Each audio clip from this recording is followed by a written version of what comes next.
Hey everybody, I've got 4 envelopes here. Many of you know that I stockpile these envelopes over the past 6, 7, 8 months, and then I just randomly open them, throw them in a bag, and then just pull random ones out. So I've got 4 random envelopes. I have no idea if they're Sumo, Japanese cards, what have you. I buy a bunch of stuff over the month, and then I don't get a chance to open them up. And so let's do that here on camera. So 4 different envelopes. This one looks like a postcard. Exciting. I've been collecting more and more postcards recently. You get them for pretty cheap, less than $10 a postcard of wrestlers. Let's see if we can slide this one out. There we go. Nice. Okay, so I remember, I think, getting this one. So this is of the Kokugikan. This is, unfortunately, bad English down here. It says the new building for wrestling match, Tokyo. So this is the new Kokugikan. And if you look at the back, here is the, this line that's offset to the left about 1/3 of the way. And this is somewhere between about 1908 and 1917. And so yeah, this Kokugikan was built right around that time. So this was really cool. I think I have this postcard set already. And what is really cool is this actual date stamp on here. Let's see. So is that the, I don't know, Meiji 42 or Taishō 42, I don't know, we'll see. June 21st, 42. Post-production, you'll see that right here. I'll put the exact date on here. But that's why I picked up that postcard. I think it's going to actually help us identify the date of this set, if I don't have it already. But yeah, look at that.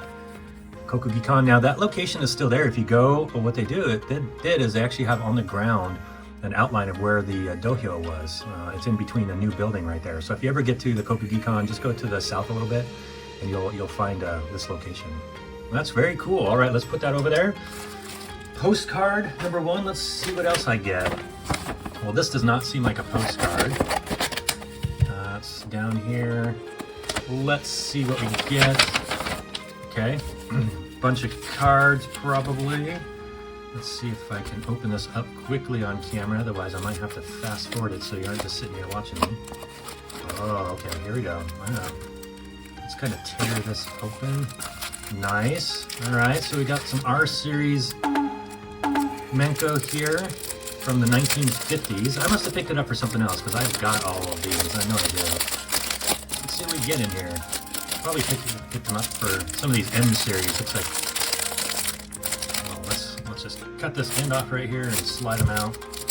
There we go. All right, let's see what we can get here. All right, so we got a 1950s R series Menko there. Look at that, pretty thick. I had to see if these come in different thicknesses. I don't recall that one.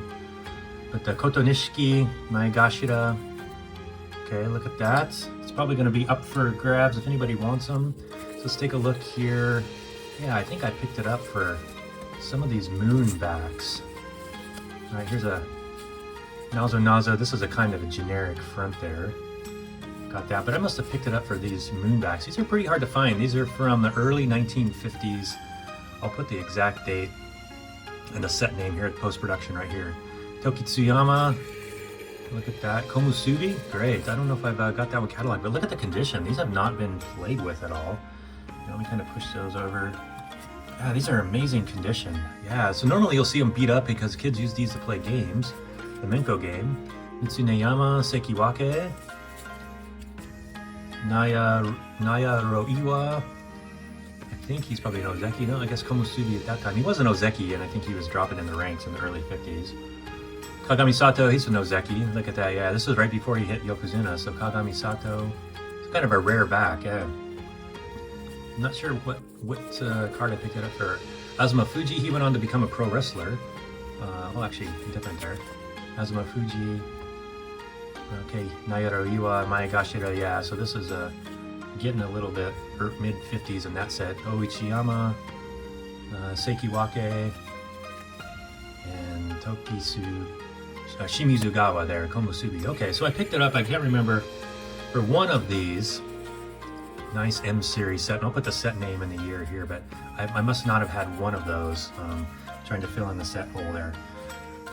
All right, very cool.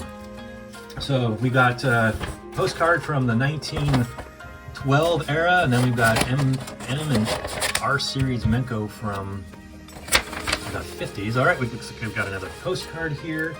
This might be a postcard heavy opening. Here, let's see what we got. Let's kind of slide that out. There we go. There's the back. Let's see what we have on front. All right. Oh boy. I think he became a Yokozuna. I'm not sure. I'll type the name there, post-production. I can never get these early 19-teens rikishi correct here. All right, I'll put the name there, but seeing this made in Japan, Yubin Hakaki, and you can see this line offset to the left there, so you definitely know it's pre-1918. This is, if I had to guess, this is probably about 1912. And I'll put the name up post-production there. There you go, pretty cool. And you know what? It's going to be a postcard heavy auction or opening. Looks like I got one more postcard here. All right. Let's see what we have. From the same seller, you can tell. All right, let's see if I can slide this out. Oh, good. All right, so we've got two from the same set. You recognize that back, and there you go. Umi no Hana, maybe? Hana no Umi? We'll see. See if I can get the translation correctly. But I think I picked both of these up because now I've got two, so what that means is I can catalog these in my 7th edition of my book. That's very cool. Again, these are from about 1912, so over 100 years old. How amazing is that? This was right around when the Titanic sunk, so that's how old these postcards are. Easy to get, quite a few of them on the market, pretty cheap, so I like to collect them. So, okay, thanks everybody for tuning in, and see you next week for some more envelope opening. Alrighty, sayonara, bye.